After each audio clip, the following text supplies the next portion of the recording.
I feel nauseous, believe me. Never had a lot of shit come easy. Had to work hard, struggle just to be me. Had to rise up just so they could see me. Did what I had to do just to feed me. And what was left over I put towards my... Marc Marquez akhirnya kembali meraih kemenangan di sirkuit Lusail setelah puasa panjang sejak 2014. Pembalap Ducati itu berhasil menaklukkan Francisco Bagnaia, sementara Franco Morbidelli naik ke podium menyusul penalti untuk Maverick Vinales.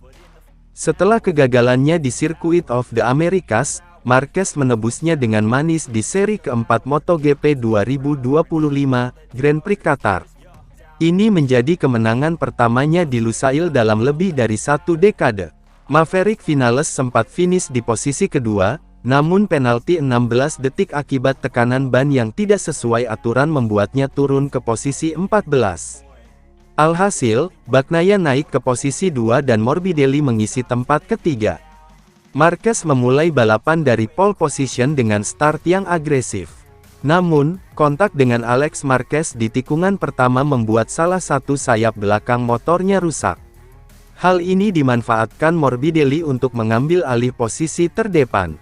Alex Marquez kemudian kembali terlibat insiden, kali ini dengan Fabio Di Giannantonio.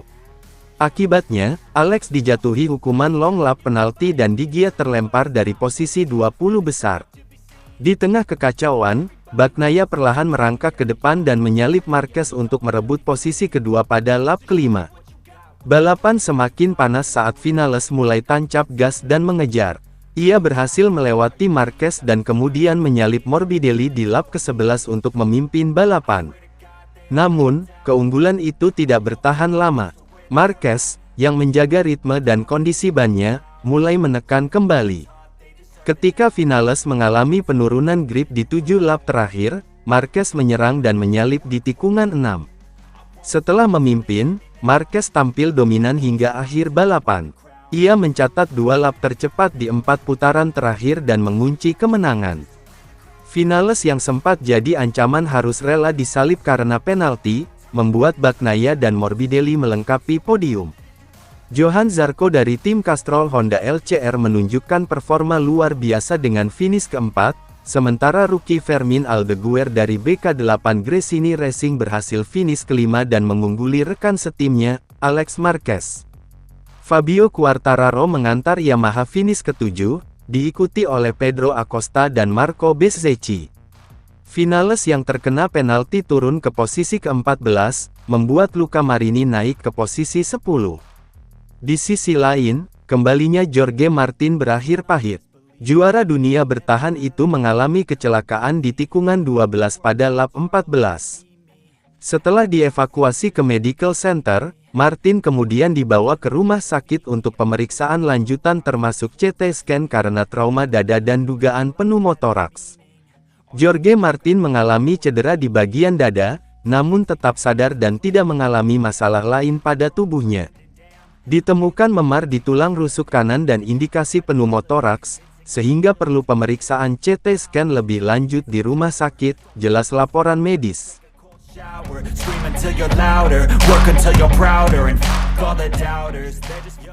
Francisco Bagnaia berhasil bangkit dari posisi start ke-11 dengan finish kedua pada balapan GP Qatar hari Minggu. Bagnaia sebenarnya melewati garis finish di posisi ketiga tetapi naik ke posisi kedua, karena penalti 16 detik yang dijatuhkan kepada Maverick Vinales yang finish kedua. Dalam konferensi pers, Bagnaia menyatakan bahwa hasil itu tidak membuatnya 100% puas, karena ia tidak bisa melakukan hal yang sama saat sprint dengan hanya finish ke-8. Saya senang dengan hasilnya, tetapi tidak sepenuhnya, karena jika saya bisa melakukannya pada hari Minggu, saya seharusnya mampu melakukannya pada hari Sabtu. Dan kemarin kurang lebih seperti biasanya dalam sprint, saya tidak bisa seagresif dan saya tidak dapat merasakan performa yang sama seperti yang saya miliki pada hari Minggu. Jadi, saya harus memperbaikinya. Mungkin kita tahu jalan yang harus diikuti, dan itu adalah sesuatu yang harus saya perbaiki karena jelas bahwa ini adalah salah satu titik lemah saya. Selama balapan, Bagnaia berusaha keras untuk bangkit dan mengakui bahwa ban belakang akhirnya aus lebih awal. Saya berusaha keras untuk memperkecil jarak, dan itu tidak mudah dari P11. Mungkin saya terlalu memaksakan ban belakang, dan juga pertarungan dengan Frankie Morbidelli, membuat kami kehilangan terlalu banyak waktu.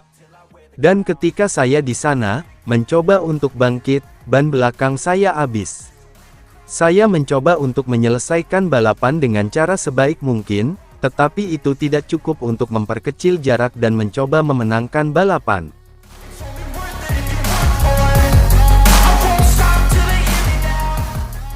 Nasib kurang beruntung kembali menghampiri Jorge Martin di awal musim MotoGP 2025. Pembalap Aprilia ini harus menahan sakit di pergelangan tangan kirinya sepanjang balapan debutnya musim ini, dan bukannya meraih hasil manis, ia justru mengalami cedera baru. Saat tengah berjuang dari posisi ke-16, Martin terjatuh setelah sedikit naik ke bagian tepi tikungan. Di belakangnya, Fabio Di Giannantonio juga melaju kencang dan tampaknya sempat menyentuh Martin dalam insiden itu, yang kemungkinan memperparah dampak kecelakaan yang pada awalnya terlihat tidak terlalu serius. Aprilia kemudian mengonfirmasi bahwa Martin mengalami pneumotoraks, kondisi di mana udara terperangkap di antara paru-paru dan dinding dada, yang berpotensi menghambat aktivitasnya dalam beberapa hari ke depan. Pemeriksaan lanjutan dilakukan untuk memastikan apakah ada kebocoran paru-paru. Jorge Martin mengalami trauma di bagian dada. Ia dalam keadaan sadar dan tanpa cedera pada bagian tubuh lainnya. Namun, ditemukan memar di sisi kanan dada serta indikasi pneumotoraks. Ia segera dibawa ke rumah sakit untuk menjalani CT scan, demikian pernyataan resmi dari tim Aprilia. Dr. Angel Charte, kepala medis MotoGP, juga memberikan informasi tambahan. Ia menjelaskan bahwa Martin terjatuh cukup keras dan menghantam area luar lintasan yang tidak rata. Meskipun tetap sadar dan responsif, hasil pemeriksaan awal menunjukkan adanya pneumotoraks traumatis, yang kemungkinan disertai cedera tulang rusuk, meskipun visualisasinya masih terhambat. Martin pun segera dirujuk ke Rumah Sakit Umum Hamad untuk pemeriksaan lebih lanjut. Jika pneumotoraksnya terbukti parah, tindakan medis seperti penyedotan udara dengan selang harus dilakukan. Untuk sementara, ia diberi obat pereda nyeri sambil menunggu hasil CT scan. Hasil pemeriksaan menunjukkan bahwa kondisinya cukup serius, pneumotoraks membesar yang memerlukan pemasangan aliran udara, drainase. Martin juga harus dirawat inap selama beberapa hari untuk pemantauan. Selain itu, kemungkinan patah tulang rusuk pun masih dalam penyelidikan. Namun belakangan, situasi bertambah parah. Sekitar tengah malam waktu Qatar, tim Aprilia mengungkapkan bahwa Jorge Martin mengalami 6 patah tulang rusuk di bagian belakang sisi kanan, dari rusuk pertama hingga ke-6. Cedera ini membuatnya harus tinggal lebih lama di Qatar dan kemungkinan besar absen dalam beberapa balapan mendatang. Insiden Martin segera terlihat cukup serius di lintasan. Bendera kuning dikibarkan di area kecelakaan selama beberapa lap.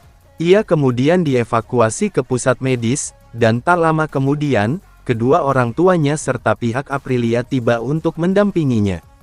Setelah pukul 21 waktu setempat, Martin akhirnya diterbangkan ke rumah sakit dengan helikopter medis untuk penanganan lebih lanjut.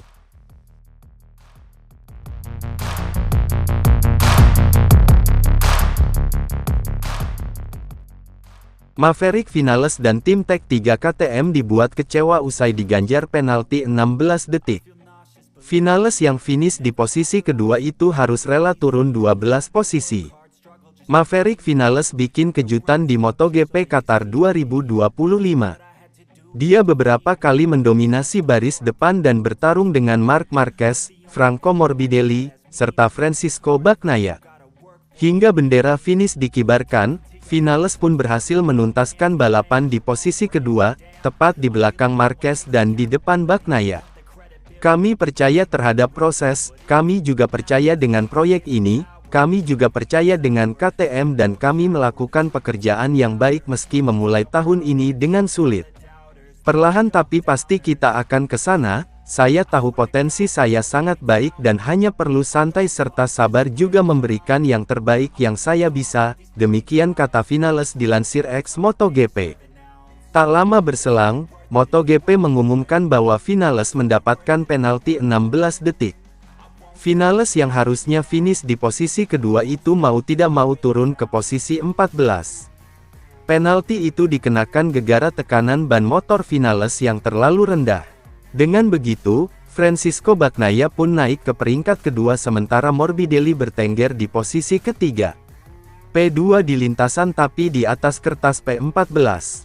Tapi perasaannya selalu sama. Saya senang dengan hasilnya dan apa yang kami dapatkan. Hari ini menjadi bukti bahwa ada potensi. Kami memimpin, kami bertarung, kami percaya, dan tidak ada penalti yang bisa mengambil itu. Kerja keras terus berlanjut, mari terus berjuang untuk Jerez. Kami berhak merayakan itu, demikian tulis Vinales dalam akun Instagramnya sembari menandai akun Tech3 dan KTM Factory Racing.